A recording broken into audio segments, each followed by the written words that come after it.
So, here's the thing. You may be saying, didn't we just do the biblical worldview? We did. I'm redoing it because after watching, I thought, I can do a better job. You deserve a better job. So we're going to do it again. Just saying. All right. Take two. Now, we're going to talk about the biblical worldview, but before we do that, I need to say a couple of things. What I am not saying. I am not saying that this is the worldview you have to be saved. Not saying that at all, not in the least. This is not what you have to have in your head to go to heaven. And let me make certain I'm quoting it correctly. Romans 10 very clearly says, right? Because if you confess with your mouth that Jesus is Lord and believe in your heart that God raised him from the dead, you will be saved. For with the heart one believes and is justified, and with the mouth one confesses and is saved. For the scripture says, everyone who believes in him will not be put to shame. For there is no distinction between Jew and Greek. For the Lord is Lord of all, bestowing his riches on all who call on him. For everyone who calls in the name of the Lord will be saved. That's it. That's what it takes to be saved. You don't have to believe the earth is 6,000 years old. You don't have to believe that the Nephilim were running around. You don't have to have any of that in your head to be saved. So the biblical worldview is not about what it means to be saved. It is simply about the structure that you approach life with. What is the worldview you have in your head? Second thing I'm saying, you don't have to have all of these points in your head to have a Christian worldview.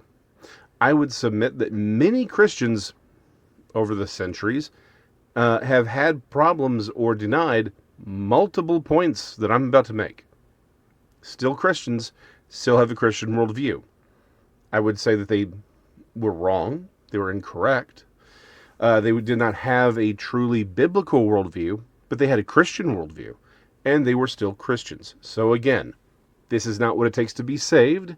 This is not even what it takes to have a Christian worldview. This is about creating a structure so that we can think biblically about things. Third point, before we actually get into the worldview. This is not everything that is required, or let me rephrase this. This is not the entirety of a biblical worldview. This is the skeleton of a worldview. These are the foundation stones upon which a larger edifice can be built. There's a lot of things where I can disagree with someone, but as long as they're on this, they, again, have these stones while they're building their worldview, I'm not going to say it's not a Christian or specifically not a biblical worldview. I may disagree with some interpretations of things. I may have a difference of opinions or interpretations, but it's still a biblical worldview. It's just not all of it. But this is the foundation stones, the skeleton upon which you can flesh out a biblical worldview. And I normally was saving this to the end, but I think I'll do it at the beginning of this one. Why does a biblical worldview matter? It would be a lot of people said, okay, well, what's the point? Why does it matter to have a biblical worldview? If we're going to go through all of these points, why? This is the philosophy and the mantra of this entire channel. Philosophy, culture, and politics are the children of worldview. Said simply, all the things that we fight on and fight about in this world are extensions of worldview. If everyone has the same worldview, the conversations about philosophy and culture and politics tend to get along a lot better. May be a little heated every once in a while, but there's a framework around which they can agree. But if the worldviews are terribly different, that's when you start having these conversations get a little more heated. That's when they start to get a little bit more vociferous, shall we say. When you look out in the world and you see wars and conflicts and people burning things down, they're not doing it because they disagree on an interpretation or even a minor bit of philosophy. It's the entire worldview that they're fighting over. This is just the arena in which it's being fought. So why does a worldview matter? Because everything else in your life comes out of that worldview. That's why it matters. So, point number 1. God is God. This really should seem self-explanatory. Sadly, in today's world, it is not. So let me be very, very clear. The God of the Bible, Jehovah, Yahweh, whichever one you want to go with, we'll do an episode on it in the future. He is the creator of everything. He is distinct from his creation, and he is the originator of everything. He is not a manifestation of the universe, as in pantheism. He is not one of many gods. We'll talk about the divine council here in a little bit, but he's not one of multiple co-equal gods, as in polytheism. He is a mono-god. He is a singular being. He is species-specific, as Michael Heiser would say. He is all-powerful. He is all-knowing. He is omniscient.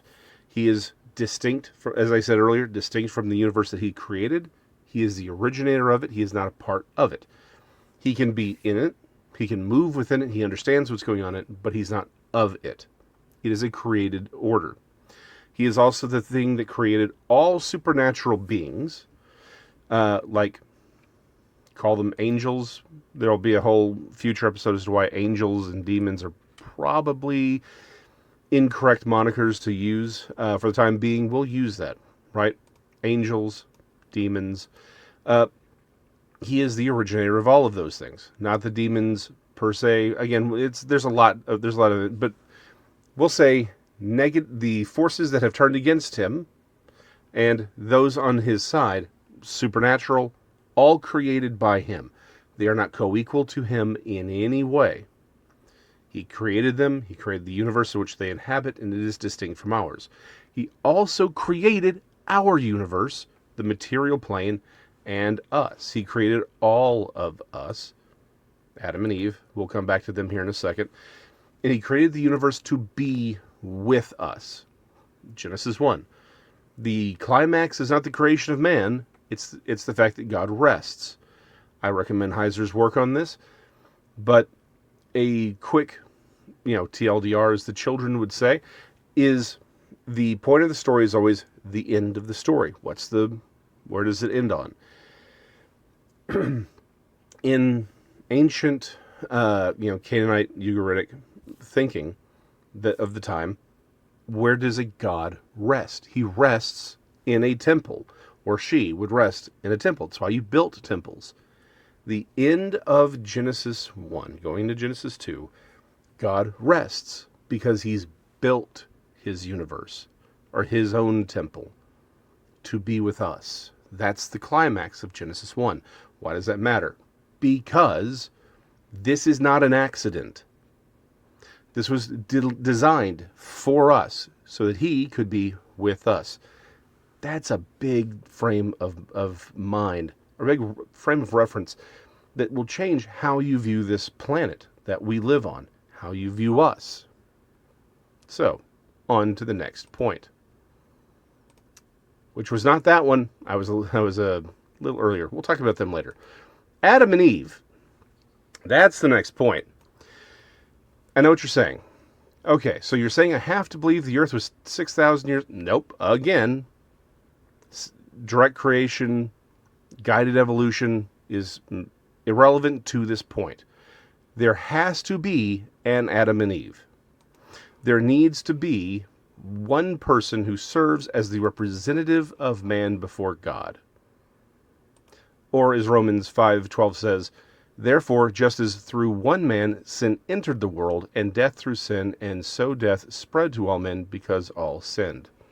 Said another way, there has to have been an Adam and Eve event where the representative of mankind fails before God.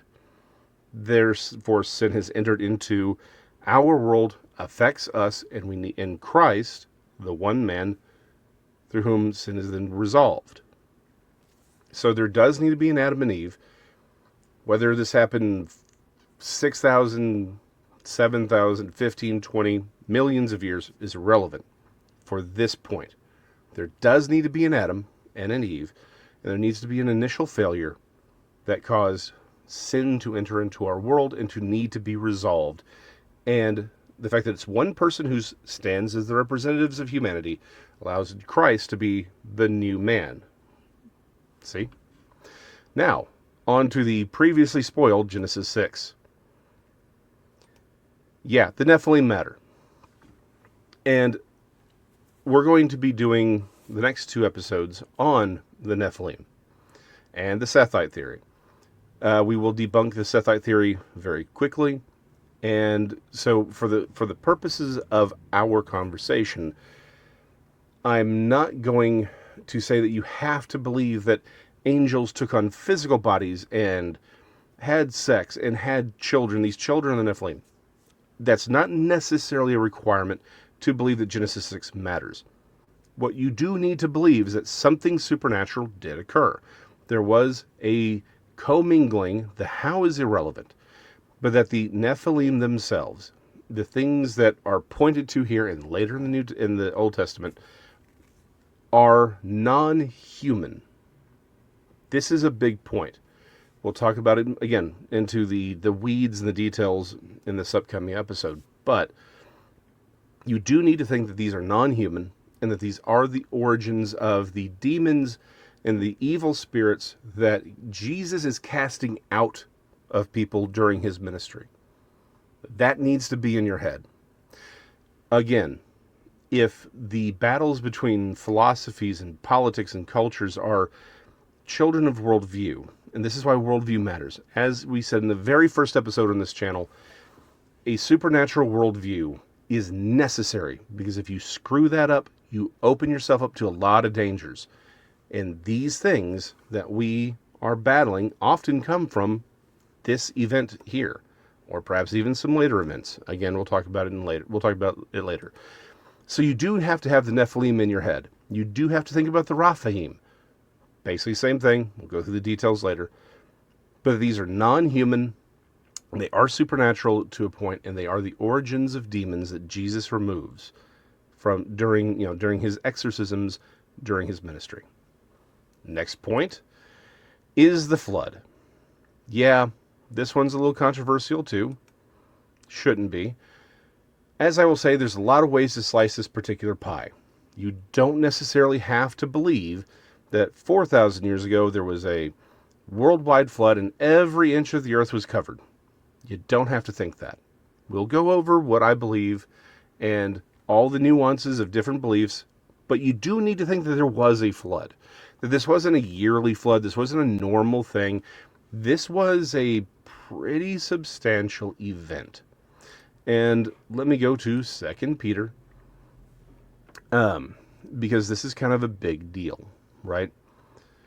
There's kind of a lot going on as far as the day of the Lord, and that's what Peter is writing to in this one. Again, 2 Peter 3. We'll start in verse 4. They will say, where is the promise of his coming? For ever since the fathers fell asleep, all things are continuing as they were from the beginning of creation. For they deliberately overlooked this fact, that the heavens existed long ago, and the earth was formed out of water and through water by the word of God, and that by means of those the world that then existed was deluged with water and perished. But by the same word, the heavens and earth that now exist are stored up for fire, being kept until the day of judgment and destruction of the ungodly. There was a flood. Yes, does this event, regardless of when it occurs, does it affect cryptozoology, which we will talk about here? Yes. Does it explain forbidden archaeology, which we will discuss on this channel? Yes. But the primary reason the flood matters is because it foreshadows judgment, a thing to come. And I think we're going to touch on it in a moment. The next big thing you need to have in your head is the Tower of Babel.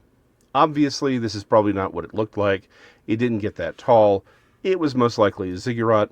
Again, great episode I've linked below from Inspiring Philosophy. We would probably have some disagreements on a few things, but I really love his work, particularly when it comes to the texts. the actual text of the Bible and actual archaeological evidence. But he does a really good job of explaining Michael Heiser's work on the Tower of Babel, how the main significance is not necessarily the languages, that's sort of the conversation that's happening, but rather this is the divorce of humanity with God. This is when God's like, we're done, fine, I'm going to give you over to these other gods. I told you we'd talk back about that in a second, but that we're going to fix this. This is a problem to be fixed, but first things first, y'all got to go do your own thing. Y'all are going to go over here. I'm going to put these other spirits over you, and they're supposed to rule you justly. They do not. Spoiler alert. But they're supposed to help you, and then I'm going to fix this. This is a very important concept, because this is the event where that all occurs, which means when we look out and we see the world just being weird sometimes, whole nations going nuts at once, when we see Satan offering the nations to Jesus, this is where that happens. This is where that occurs. This is the origin for all of that. So yeah, you got to have the Tower of Babel in your head. Now, on to the solution of the problem. Abraham. There needs to be an Abraham, a person that God calls out from these other nations that have these spirits over them and says, I'm going to start with you. I'm going to fix this problem. Again, foreshadowing Jesus. We're going to fix this problem through you, and we're start here. We're going to build this new nation. There needs to be an Abraham, one person that God calls and says, we're going to fix this through you. The next thing that has to be there, Moses. Yeah, one of the guys who actually shows up on the Mount of Transfiguration, he has to exist. I know what you're thinking. Why would someone not believe Moses exists? There's a lot of different thoughts out there on things. But there needs to be a Moses. There needs to be that person who helps create, that God calls out to create the nation of Israel. There then needs to be David, the kingly line. Again, we start with Abraham, who's the father of the nation, of the bloodline.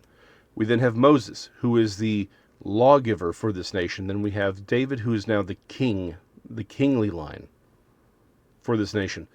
For the ultimate solution, which is Jesus, the Messiah, the Son of God, for him to come through.